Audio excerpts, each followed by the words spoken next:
Saludos desde el oeste de la isla de Montreal, esto es de sur a norte, la actualidad hispanoamericana según las noticias publicadas entre el lunes 11 y el viernes 15 de agosto de 2025. Comencemos con los países que limitan con el Atlántico Sur. En Argentina, la semana comenzó con CNN mencionando algunas historias vinculadas al fentanilo contaminado y Deutsche Welle informó que el gobierno de Javier Milei terminó contabilizando 100 muertes y que existe una polémica por la lentitud de las autoridades al enfrentar esta crisis sanitaria.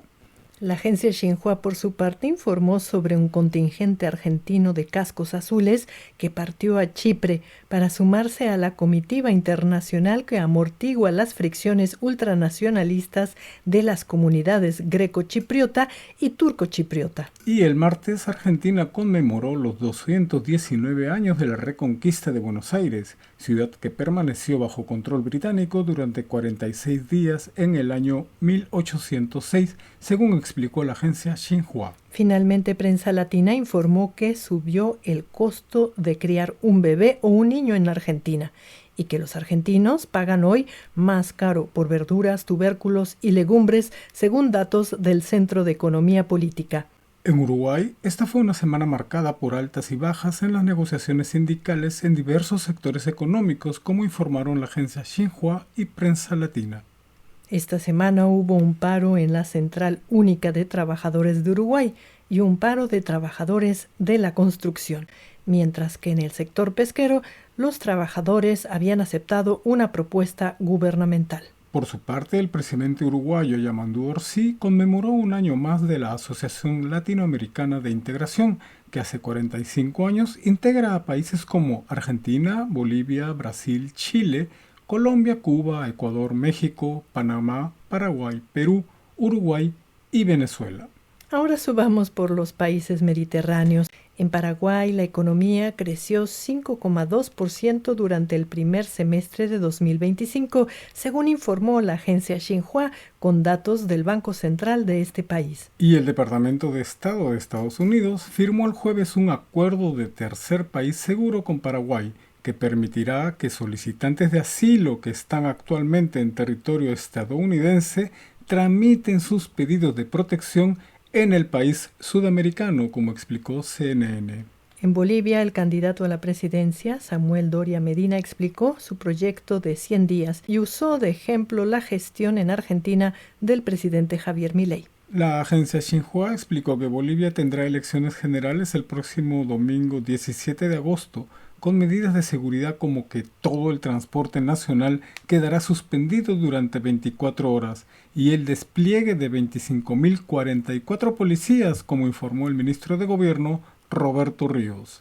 Recorramos ahora la costa del Pacífico, donde en Chile un juez aprobó un acuerdo entre los abogados del influencer que voló a la Antártida y que ahora podrá abandonar el país bajo la condición de donar $30,000 a una fundación de cáncer infantil en un plazo de 30 días y tendrá prohibido volver a entrar al territorio chileno durante 3 años. La agencia Xinhua informó que la economía chilena crecerá 2,3% en 2025 y CNN, entre otros medios, informaron sobre la captura de un miembro del Tren de Aragua en Chile.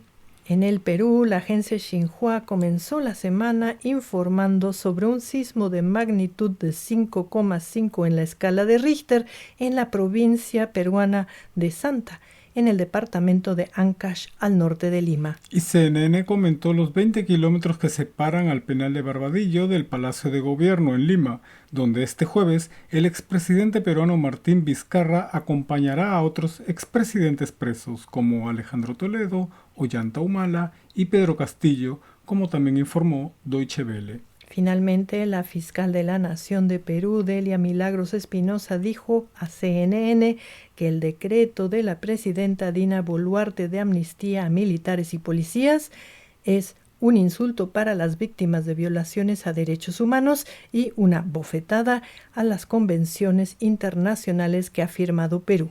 En Ecuador, CNN informó que, siguiendo el anuncio del gobierno de Estados Unidos, el presidente de Ecuador, Daniel Noboa, designó al venezolano Cártel de los Soles como grupo terrorista de crimen organizado. Y Prensa Latina informó que el presidente Noboa ordenó esta semana el inicio de la fusión de ministerios para reducir el número de instituciones del Estado. Y llegamos al norte amazónico. En Venezuela, la agencia Xinhua informó en la semana que el presidente Nicolás Maduro celebró y reconoció un dictamen de las Naciones Unidas que confirma que este país es territorio libre de cultivos de hoja de coca. La misma agencia también informó que el gobierno venezolano desconocería cualquier dictamen de las Naciones Unidas con respecto al diferendo territorial que enfrenta a Venezuela y Guyana en una disputa por la región del Esequibo, rica en petróleo. La agencia Xinhua también anunció que Venezuela incrementó en 15.000 barriles su extracción de hidrocarburo y citó al canciller Iván Gil, quien denunció que su país se encuentra ante un nuevo episodio de agresión por parte de Estados Unidos, luego de las acusaciones de Washington de presuntos nexos del presidente venezolano Nicolás Maduro con cárteles de droga, y el anuncio de una recompensa de $50 millones por su captura. Deutsche Welle, por su parte, citó al jefe de la diplomacia estadounidense Marco Rubio, quien este jueves dijo que el gobierno venezolano es una organización criminal que básicamente tomó el control del territorio nacional de un país y, por cierto, también amenaza a las compañías petroleras que operan legalmente en Guyana. Sobre Colombia, la prensa canadiense divulgó un cable de la agencia AP que habla sobre la violencia que no se acaba y que en el Cauca las facciones en guerra siguen reclutando menores de edad.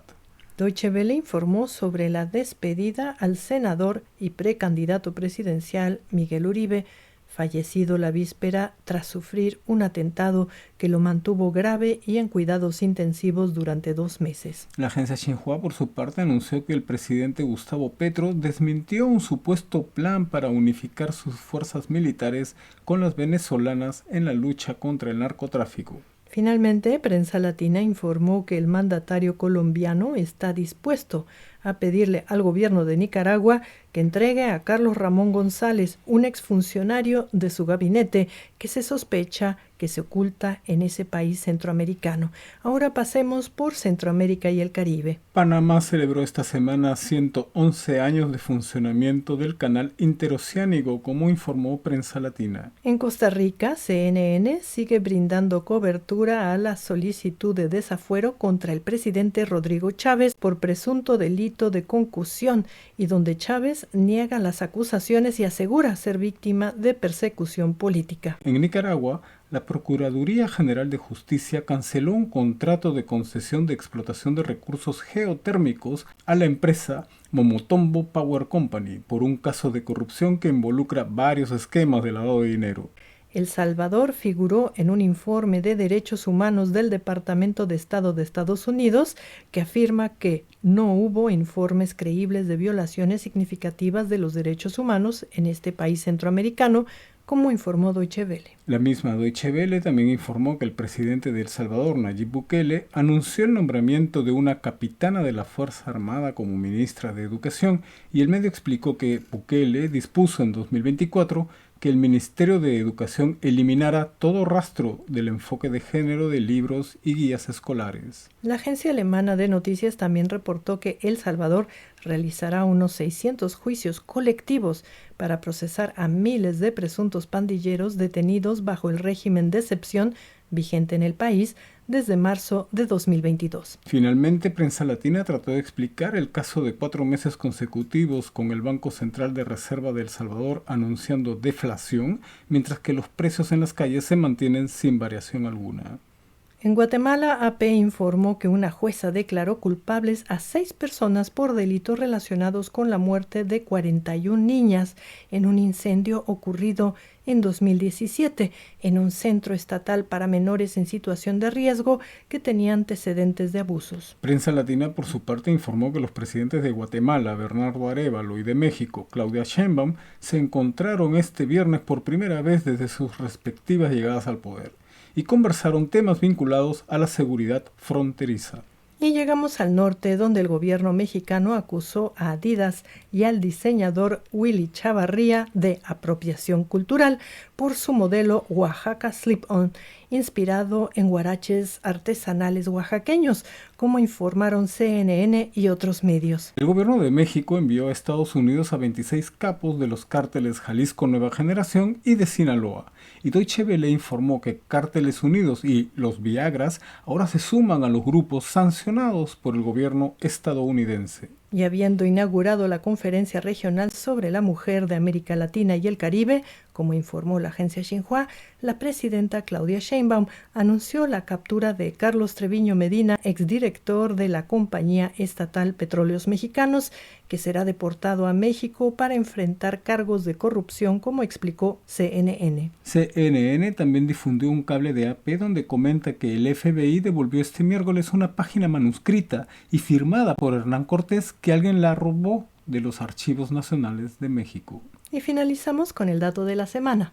A partir de una carta escrita por un fraile en 1698 y con la ayuda de un modelo predictivo utilizando un software especializado, un equipo internacional de arqueólogos localizó en la selva chiapaneca de México la ciudad perdida Zacbalam, que significa tierra del jaguar blanco, y fue un asentamiento de resistencia indígena que había permanecido oculto en la reserva de la biosfera Montes Azules. Bueno amigos, esto fue de sur a norte, desde la isla de Montreal. Les deseamos una maravillosa semana y nos despedimos.